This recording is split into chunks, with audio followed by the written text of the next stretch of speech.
연불은 10%가 내 힘으로 하는 것이고 부처님께서는 90%의 힘으로 우리를 도와주시는 그런 아주 대단한 그런 수행인 것입니다. 예를 하나 들자면요. 어떤 보살님이 자기 아들한테 태어나면서부터 음악을 아주 좋아하는 아들한테 TV에 나온 전자피아노가 아주 좋잖아요. 그 옮기기도 쉽고 피아노 소리도 제대로 나오고 이 전자피아노 매력에 푹 빠진 아들에게 계속 그것을 갖고 싶어 하더라는 것입니다. 그래서 아들하고 그 보살님하고는 함께 열심히 돈을 모았어요. 이것 저거 할 때마다 저축을 돈을 모아가지고 둘이서 함께 모아가지고 그것을 구입하기로 약속하고 매일 돈을 모았던 것입니다. 어느 날 이런저런 잡담을 하는 도중에 아들이 어머니에게 말했어요. 나중에 누가 전자피아노를 사용하고 싶다면 엄마와 나 둘 중 한 사람에게 허락을 받고 써야 하겠죠? 우리 거니까. 그래서 보살님은 아들에게 말했어요. 그럴 필요 없어. 내가 도와주었지만 내 것이니까 네가 결정하면 되는 거야. 그랬더니 아들이 말했어요. 그럼 어머니가 그것을 쓰고 싶으면 나에게 허락을 맡아야 돼요. 그래서 보살님은 알았어 라고 대답했던 것입니다. 아들이 사랑스러우니까 물론 그랬겠지요. 그렇지만 어머니가 90%로 아들은 10%나 했을까요? 돈 모으는데도 돈도 다 어머니 속에서 다 나오는 거였지만 그래도 아들 이름으로 해가지고 이렇게 돈을 모아서 사도 그래 이건 네 거니까 네가 너한테 허락받고 하면 된다 이렇게 말했던 것입니다. 그래서 보살님이 갑자기 가만히 생각해 보니까 이것이 바로 내가 연불할 때 부처님께서 연불하는 사람에게 하시는 일과 참 비슷하구나 하는 생각을 하게 되었다는 것입니다. 부처님께서는 불쌍한 사람들에게 아주 좋은 방법이 있으니 미리 극락세계라는 천국을 만들어 준비해 놓으시고 연불하기만 하면 되도록 아무런 잘못될 걱정도 없는 그곳으로 갈 수 있다. 미리 준비해 놓고 하여튼 열심히 하기만 하면 그쪽으로 보내주었다 이런 얘기잖아요. 아무런 잘못될 것도 없어요. 연불을 하는 데 있어서는. 연불을 할 때 뭐 참선하다가는 뭐 상기병이 걸린다거나 참선에도 병이 많아요. 여러 가지 선병이 많이 듭니다. 뭐 여러 가지 그 의미에서. 근데 연불은 그런 건 없다는 것이죠. 잘못될 걱정도 없고 그런 연불을 하라고 말씀하시는 것입니다. 그 부처님께서는 모든 법이 다 없어지고 하더라도 연불법만은 백설을 더 가게 만들겠다 이런 말씀까지도 하셨던 것입니다. 우리는 극락으로 가는 특급 비행기 값을 모아야 할 것입니다. 마치 아들하고 그 보살님이 전자피아노를 사기 위해서 저 돈을 열심히 모으는 것처럼 돈이 생길 때마다 돈이 100원이 생기면 80원은 저금하고 20원 가지고만 쓰고 이렇게 해야만 돈을 빨리 모을 수 있잖아요. 그 비행기 값을 모으는 것처럼 계속 연불을 열심히 해야 된다는 걸 말하는 거죠. 사실 그렇게 한다 하더라도 연불자가 조금 버틸 수 있는 것뿐이고 사실은 부처님께서 90% 이상의 그 비행기 값을 지불하시는 것입니다. 그렇잖아요. 어머니 보살과 아들이 같이 돈을 모은다 하더라도 아들이 10%나 하겠습니까? 걔가 무슨 돈 버는 사람도 아니고 다 어머니 손에서 나오는 거나 그럴 거 아니겠습니까? 90% 이상은 그 어머니가 돈을 모으는데 더 영향을 갖는 거와 마찬가지로 이 연불도 역시 그렇다는 것입니다.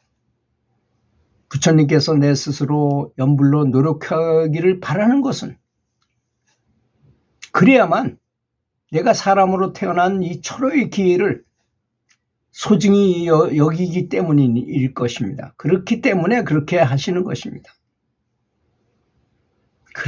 그런 사실을 다 전후좌우를 다 아신다면 정말 부처님께 깊이 감사를 드리게 되고 부처님께서 이런 진리의 법을 가르쳐 주시고 우리는 극락세계가 있는지 불국토가 있는지 본향이 어디 있는지 내 본성이 어떻게 생겼는지 어떤 것인지는 부처님을 통하지 않고는 도저히 알 수가 없었어요.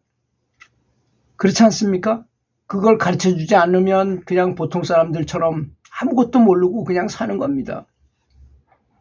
맛있는 거 있으면 먹으러 다니고 멋있는 이성을 만나면 같이 사귀고 싶어하고 높은 지위에 있는 사람이 참 대접을 잘 받는 걸 보고 나도 높은 지위에 올라가려고 노력하고 많은 돈을 가지면 뭐든지 할 수 있을 것 같은 생각이 들어서 돈 버는 일에 사람으로 태어나기가 경전에서 그렇게 어렵다고 했는데 그렇게 사람으로 겨우 태어나가지고도 아무런 수행을 하지 않고 연불 열심히 하지 않고 정말 눈에 보이는 대로 보여지는 대로 하고 싶은 대로만 그냥 그렇게 평생을 사는 것입니다.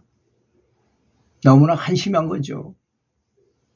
그렇게 살다가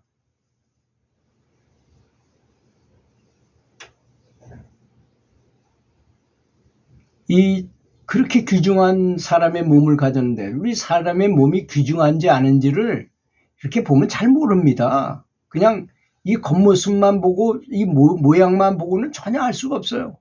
사람은 먹어서 소화시키고 에너지 얻어서 움직이고 머리로 생각하고 운동하고 뭔가 이루기 위해서 노력하고 이런 게 바로 사람의 운명이고 그 사람의 진체인 것 같지만 사람 속에는 그렇지 않은 부분이 있다는 걸 알아야 됩니다.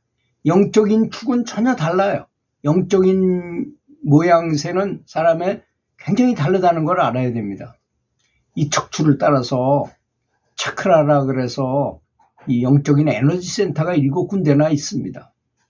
그래서 연불을 하게 되면 이런 에너지 센터가 활성화되기 시작합니다.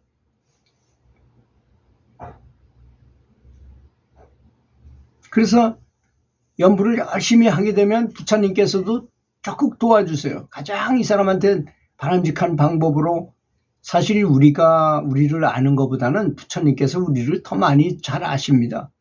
그래서 연불만 감사한 마음으로 연불만 열심히 하게 되면 저절로 모든 게 자동 실행이 되는 것입니다. 우리가 컴퓨터에서 어떤 자동 실행 버튼을 탁 누르면 쫙 프로그램이 깔리고 저절로 막 프로그램이 쫙 깔리면서 저절로 실행이 착착착 돼가지고 뭔가 딱 되게 만들잖아요. 그런 것처럼 이미 만들어져 있는 것입니다. 그래서 사람들이 믿지 않는 사람을 위해서 그렇잖아요. 어떤 강연회에 강사가 나왔는데 그 대중들이 그 강연을 듣는 사람들이 청중들이 그 강사를 믿지 않으면 강의할 때 효과가 없어요. 그래서 강사가 은연중에 자기가 TV에 나온 얘기 있는 거라든지 이런 걸 몇 개를 탁탁 틀어주면 저 사람이 MBC, KBS, SBS도 나가는 대단히 유명한 사람이군. 이런 거 은연중에 알다 보니까 그 사람 말하는데 쏙 빨려 들어가서 잘 듣게 돼요. 근데 전혀 저 사람이 알지도 못하고 별 볼일 없는 사람이 나와서 강연한다고 생각하면 아무리 말을 잘해도 별로 믿어지질 않을 것입니다. 그러니까 부처님께서 그 극락세계를 다스리는 아미타불께서는 아미타불이 되기 전에 법장 보살, 법장 비구였다. 스님이었다. 그 스님께서 얼마나 많은 노력을 했는지 모른다. 48가지나 되는 발언을 해가지고 그렇게 열심히 해서 오랜 동안 수행을 해가지고 그 극락세계를 다스리는 부처님이 되신 것이다. 그러니까 열심히 그 남의 아불타불을 부르면 저절로 자동 실행되듯이 거기에 가게 되고 거기에 큰 혜택을 저절로 받게 되는 것이다 라고 설명을 하신 것입니다. 그렇게 한 것이 바로 정토 삼부경이잖아요. 관무량수경과 무량수경과 아미타경 세 가지의 그런 말씀이 굉장히 많이 들어있는 것입니다. 그러니 부처님께 감사하면서 연불을 하는 것, 계속 이어지게 하는 것, 또 강하게 점점 더 강하게 더 감사하면서 연불을 하는 것이 효과를 굉장히 높게 할 거라고 믿습니다. 들어주셔서 감사합니다.